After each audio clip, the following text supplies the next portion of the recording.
नमस्कार दोस्तों, मैं सर्वेश्वर गुप्ता अपने YouTube channel electrical tech solutions में आप सभी का स्वागत करता हूं। दोस्तों, पिछले कुछ लेक्चर से लगातार हम लोग किसी भी सर्किट का इक्विवेलेंट रेजिस्टेंस कैलकुलेट करने की कोशिश कर रहे हैं, लेकिन आज का जो लेक्चर होगा वह कुछ डिफरेंट होगा।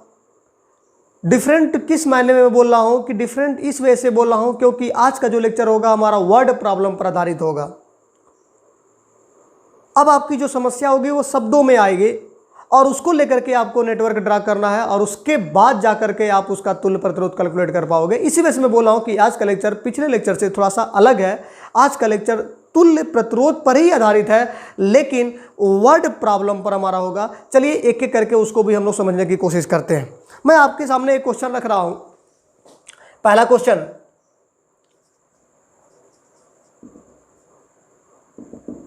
क्या है? क्वेश्चन ये दिया हुआ है, एक तार,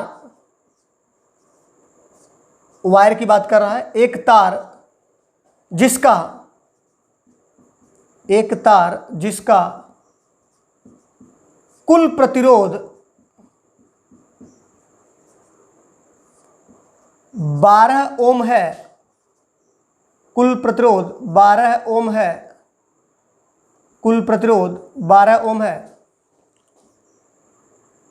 उसको मोड़कर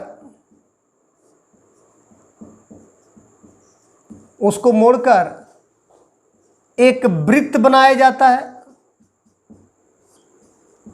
उसको मोड़कर एक वृत्त बनाया जाता है।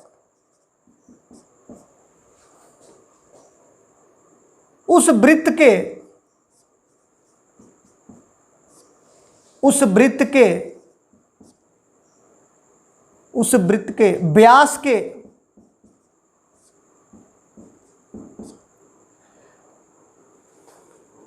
व्यास के दो बिंदुओं के बीच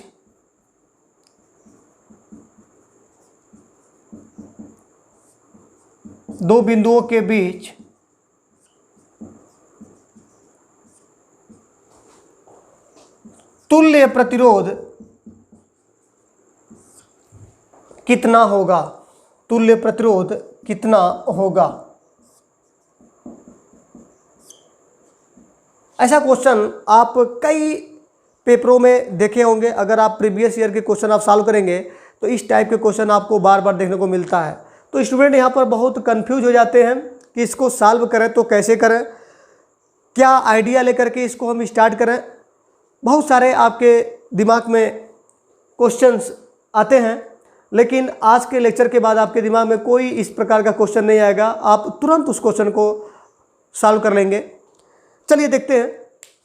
एक तार जिसका कुल प्रतिरोध 12 ओम है, उसको मोड़कर एक वृत्त बनाया जाता है। उस वृत्त के व्यास के दो बिंदुओं के बीच तुल्य प्रतिरोध कितना होगा? सबसे पहले समझने की कोशिश करते हैं, क्योंकि ऐसे क्वेश्चन को आप तभी सॉल्व कर पाओगे जब आप वृत्त के बारे में, या जो भी यहाँ पर वृत्त हो सकता है, त्रिभुज हो सकता है, कुछ भी हो सकता है, वर्ग हो सकता है, जब इन सभी के बारे में आपके पास नॉलेज होगा, उनसे रिलेटेड टर्मिनोलॉजी आपको आती होगी, उसको आप समझते होंगे।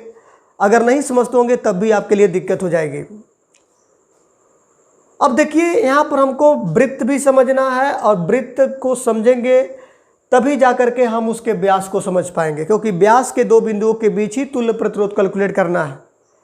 तो सबसे पहले अगर मैं आपसे पूछूं कि वृत्त क्या होता है, तो आपका जवाब होना चाहिए कि वृत्त क्या है। वृत्त हमारा क्या होता है?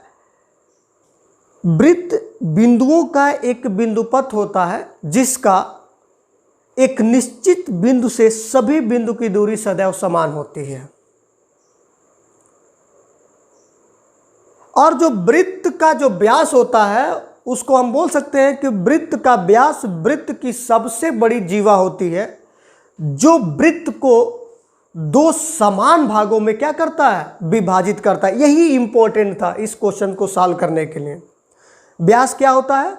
वृत्त का व्यास वृत्त की सबसे बड़ी जीवा होती है, जो वृत्त को दो समान भागों में विभाजित करता है। अब इतना अगर आप जानते हैं तो इस प्रश्न का जवाब आसानी से आप दे लेंगे। चलिए देखते हैं। क्वेश्चंस में यही दिया हुआ है कि एक तार जिसका कुल प्रतिरोध 12 ओम है। चलिए, ये हमारा वायर है जिसका कुल प्रतिरोध जो दिया हुआ है वो कितना दिया हुआ है, 12 ओम दिया। ये तो प्रश्न में दे रखा है। फिर क्या बोल रहा है, इसी तार को मोड़कर हम क्या बना रहे हैं, एक वृत्त बनाया जाता है। चलो भैया, कोई दिक्कत नहीं है। अब इसी को मोड़ करके जरा इसको हम क्या बना दिए, एक वृत्त बना दिए। ये हमारा वृत्त हो गया। अब इसी को मोड़ करके अब वृत्त बना दिए। अब क्या पूछ रहा है कि वृत्त के व्यास के दो बिंदुओं के बीच तुल्य प्रतिरोध ज्ञात कीजिए। अब वृत्त की व्यास जो होती है वो वृत्त को दो बराबर भागों में डिवाइड करती है। तो ये हमारा वृत्त का व्यास है। अब इसी दो बिंदुओं के बीच आपको क्या निकालना है, तुल्य प्रतिरोध निकालना। अब आपको पता है कि जो वृत्त का व्यास होता है वो वृत्त को दो बराबर भागों में बांटता है। तो अगर ये दो बराबर भागों में बांट रहा है और यह वायर जो है वह इसी वायर को ही मोड़ करके हम वृत्त बनाए हैं, तो अगर इसको दो बराबर भागों में विभाजित किया है तो अगर मैं कहूँ कि इतना हिस्सा कितना होगा, तो आप क्या कहोगे, इसी का आधा होगा। यहां से यहां तक का हिस्सा कितना होगा, इसका आधा होगा। और यहां से यहां तक का हिस्सा कितना होगा। आपको यह भी पता है कि जो चालक का जो रेजिस्टेंस होता है वो उसके लंबाई के समानुपाती होता है। तो अगर यह लंबाई जो प्रीवियस जो हमारा चालक दिया हुआ था, जो तार है, यह लंबाई उस तार का आधा है और यह आधा है, इसको क्योंकि इसी को ही मोड़कर हमने इसको बनाया हुआ है। तो अगर मैं लंबाई को क्या कर दूं, इसको आधा कर दूं, तो रेजिस्टेंस भी क्या हो जाएगा, आधा हो जाएगा। तो अगर मैं इसको दो बराबर भागों में बांटता हूं तो इधर का रेजिस्टेंस कितना होगा, 6 ओम, और इधर का रेजिस्टेंस कितना होगा, 6 ओम। अब यही कंसेप्ट यहां पर है कि जब इसी 12 ओम वाले तार को हमने मोड़ करके एक वृत्त बनाया, तो जब यहाँ पर हम व्यास को लेकर के तुल्य प्रतिरोध कैलकुलेट करने की कोशिश कर रहे हैं, तो यह जो ऊपरी हिस्सा है वह इस वायर का आधा है और यह जो निचला हिस्सा है इस वायर का आधा है। तो जब यह आधे आधे, क्योंकि वृत्त का व्यास वृत्त को दो बराबर भागों में विभाजित करता है, तो अगर ये कुल वायर का प्रतिरोध 12 ओम है तो ऊपर वाले का रेजिस्टेंस कितना हो जाएगा, 6 ओम, और नीचे वाले का रेजिस्टेंस कितना हो जाएगा, वो भी 6 ओम। अब मैं कहूं कि इसको सॉल्व करो। अब तो मैं उम्मीद करता हूं कि आपको कोई भी दिक्कत नहीं होनी चाहिए। अब ये नेटवर्क क्या ऐसा नहीं बन गया क्या, अब इस कंसेप्ट को लेकर के क्या मैं ऐसा नहीं बोल सकता हूं क्या कि यह ऊपर एक रेजिस्टेंस है और एक नीचे एक रेजिस्टेंस है। बोलो भाई, ये भी रेजिस्टेंस 6 ओम है और ये भी रेजिस्टेंस 6 ओम है। अब मैं बोला हूं इसका तुल्य प्रतिरोध कैलकुलेट कर लो, तो क्या कोई दिक्कत है क्या, नहीं। आप यहाँ से करंट फ्लो कराओगे तो यहाँ से आने के बाद करंट दो भागों में क्या होगी, विभाजित हो जाएगी। इट मीन्स हमारा ये 6 और 6 ओम आपस में कैसे हैं, समांतर में हैं। तो अगर मैं कहूँ कि इसका आर इक्विवेलेंट निकालिए, या अगर मैं इस पॉइंट को नाम दे दूँ ए और बी, और आपसे कहूँ कि ए और बी के मध्य तुल्य प्रतिरोध कैलकुलेट करिए, तो R A B equal to क्या हो जाएगा, 6 × 6 अपॉन 6 + 6। यहाँ पर क्या मिला, 36/12, 12 तिहाई 36। आपका आंसर क्या हो गया, 3 ओम। आपका आंसर कितना हो गया, 3 ओम। तो इस क्वेश्चन को सॉल्व करने में सबसे इंपॉर्टेंट क्या था कि आप वृत्त को जानो, वृत्त के व्यास के कंसेप्ट को जानो। अगर ये दो चीज आप जान गए तो फिर आप जो पिछले रेजिस्टेंस के रिलेटेड कंसेप्ट पढ़े हैं उसको आप इंप्लीमेंट कर दोगे तो इसका तुल्य प्रतिरोध निकल जाएगा। अब इस तरह का कोई भी क्वेश्चन अब आपके फ्रंट पर आता है तो तुरंत ये पिक्चर आपके दिमाग में जाएगा, ओ ऐसा क्वेश्चन तो हमने सॉल्व किया था, कहीं वैसा ही कंसेप्ट तो इसमें छुपा हुआ है। तुरंत आप इंप्लीमेंट करिएगा, अवश्य ही आपका आंसर निकल जाएगा। चलिए अगला क्वेश्चन देखते हैं। इसी को मैं मॉडिफाई करके अगला क्वेश्चन मैं 2-3 क्वेश्चन कराने की कोशिश कर रहा हूं ताकि आप प्रैक्टिस में आ जाओ, और उसके बाद कोई भी क्वेश्चन आप देखोगे, मैं उम्मीद कर रहा हूं उस क्वेश्चन को आप तुरंत सॉल्व कर लोगे।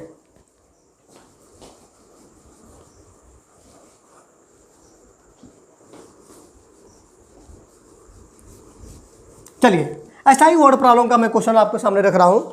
एक तार जिसका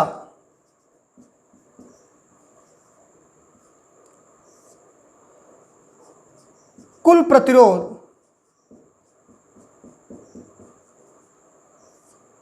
9 ओम है उसको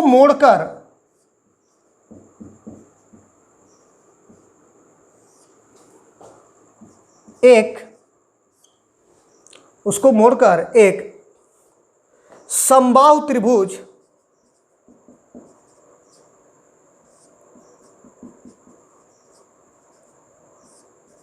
बनाया जाता है।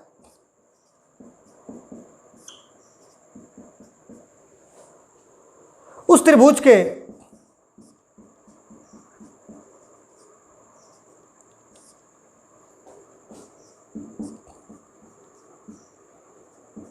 किन्हीं दो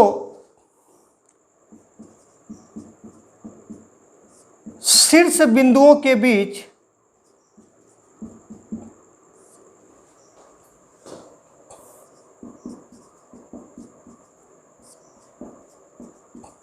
तुल्य प्रतिरोध ज्ञात कीजिए।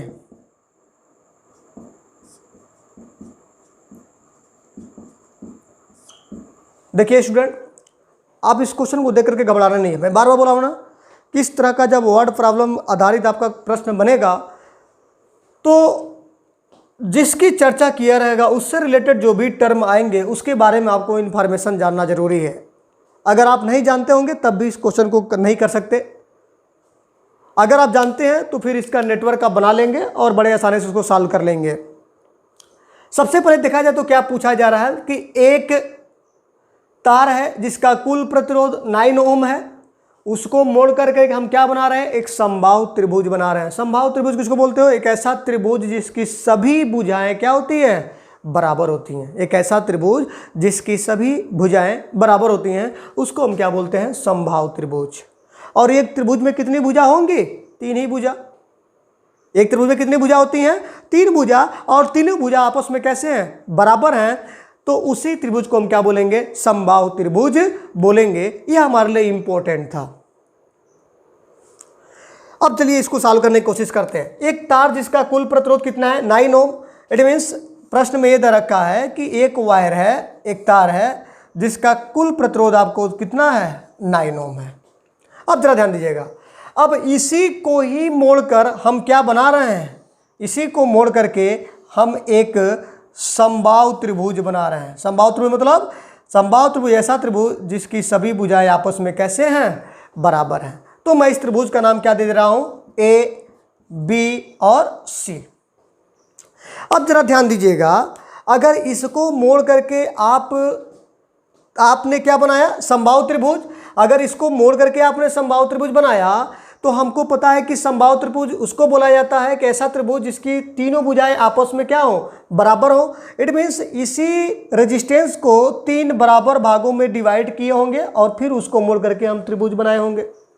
तो अगर टोटल रेजिस्टेंस 9 ओम है तो 1/3 इसका कितना होगा, एक भाग का आपको 3 ओम हो जाएगा, अगले वाले भाग का 3 ओम हो जाएगा और अगले भाग का कितना होगा, 3 ओम। इट मीन्स आप बोल सकते हो कि यहाँ का जो रेजिस्टेंस होगा वो हमारा कितना होगा, 3 ओम, और यहाँ का जो रेजिस्टेंस होगा वह कितना होगा, 3 ओम, और यहाँ का जो रेजिस्टेंस होगा वो भी हमारा कितना होगा, 3 ओम। बस अब ये क्वेश्चन आपके लिए बिल्कुल अब नेटवर्क वाली क्वेश्चन बन गई। अब इसको आसानी तरीके से इसको सॉल्व कर सकते हैं। यहां तक हमको पहुंचना, यहां तक के कंसेप्ट को समझना हमारे लिए इंपॉर्टेंट था। इसने बोला कि उस तार को मोड़ करके हमने समबाहु त्रिभुज बनाया। हमको ये दिमाग में आना चाहिए कि समबाहु त्रिभुज किसको कहा जाता है। समबाहु त्रिभुज वह त्रिभुज होता है जिसकी तीनों भुजाएं क्या होती हैं, बराबर होती हैं। इट मीन्स यह जो हमारा कुल प्रतिरोध वाला 9 ओम वाला जो तार था, इसी को मोड़ करके अगर हमने त्रिभुज बनाया है तो इसको 3 इक्वल भागों में हम डिवाइड करेंगे, क्योंकि तीनों की जो हमारी भुजा होगी वो समान होगी। तो एक का जो हमारा रेजिस्टेंस आएगा वह कितना आएगा, 3 ओम, 3 ओम, 3 ओम। तीसरे से तीनों भुजाओं का रेजिस्टेंस 3-3 ओम आपको प्राप्त हो गया। अब आपसे क्वेश्चन में क्या पूछ रहा है कि उस त्रिभुज के किन्हीं 2 शीर्ष बिंदुओं के बीच तुल्य प्रतिरोध ज्ञात कीजिए। क्यों बोला किन्हीं, क्योंकि आप चाहे ए और बी के मध्य निकालो, चाहे बी और सी के मध्य निकालो, चाहे ए और सी के मध्य निकालो, आपका आंसर वही आने वाला है, क्योंकि सभी भुजाओं का रेजिस्टेंस क्या है, समान है। चलिए अब देखते हैं हम किन्हीं भी दो शीर्ष बिंदुओं को, इसी को शीर्ष बिंदु बोला जाता है। यही हमारा क्या होता है, शीर्ष बिंदु कहलाता है। चलिए बी और सी को हम ले लेते हैं और इसी के क्रॉस हम तुल्य प्रतिरोध कैलकुलेट करने की कोशिश करते हैं। अब जरा ध्यान दीजिएगा, अगर आप यहाँ से करंट को फ्लो कराओगे तो इस करंट को जाने के लिए यहाँ पर दो रास्ते प्राप्त हो रहे हैं। इट मीन्स ये दोनों ब्रांच तो आपस में समांतर हो जाएंगे। अब जरा ध्यान दीजिएगा, इस ब्रांच में जो करंट आएगा, जो करंट इसमें फ्लो करेगी वही करंट तो इसमें फ्लो करेगी। अब जो करंट इसमें फ्लो कर रही है वही करंट इसमें भी फ्लो करेगी, दोनों में करंट सेम है। इट मीन्स यह दोनों आपस में कैसे हो जाएंगे, श्रेणी में हो जाएंगे। अब यह नेटवर्क हमारा कैसा बन जाएगा, यह नेटवर्क हमारा कहीं ना कहीं ऐसा बन जाएगा, जरा ध्यान दीजिएगा। अब यह नेटवर्क हमारा इस प्रकार से बना, यह हमारा 3 ओम और यहाँ पर हमारा क्या हो जाएगा 3 + 3 6 ओम, 6 ओम और नीचे वाला हमारा रेजिस्टेंस कितना है 3 ओम। ये दोनों आपस में कैसे हैं, समांतर में हैं। तो क्या है, आप इसका तुल्य प्रतिरोध नहीं निकाल लोगे, बिल्कुल निकालेंगे। आर इक्विवेलेंट कितना हो जाएगा 6 × 3/6 + 3 18/9। आपका आंसर क्या प्राप्त हो गया 2 ओम। आपका आंसर क्या प्राप्त हो गया 2 ओम। तो मैं उम्मीद कर रहा हूँ कि आपको यह क्वेश्चन आपको भली भांति आपको समझ में आ रहा होगा। अब इस प्रकार से वर्ड प्रॉब्लम कोई भी क्वेश्चन अगर आपका बनता है तो आप बड़े आराम से उस क्वेश्चंस को भी आप क्या कर सकते हैं, सॉल्व कर सकते हैं। नेक्स्ट लेक्चर में नेक्स्ट कंसेप्ट पर आधारित हम अभी भी इक्विवेलेंट रेजिस्टेंस को आगे लेके चलेंगे। तब तक के लिए धन्यवाद।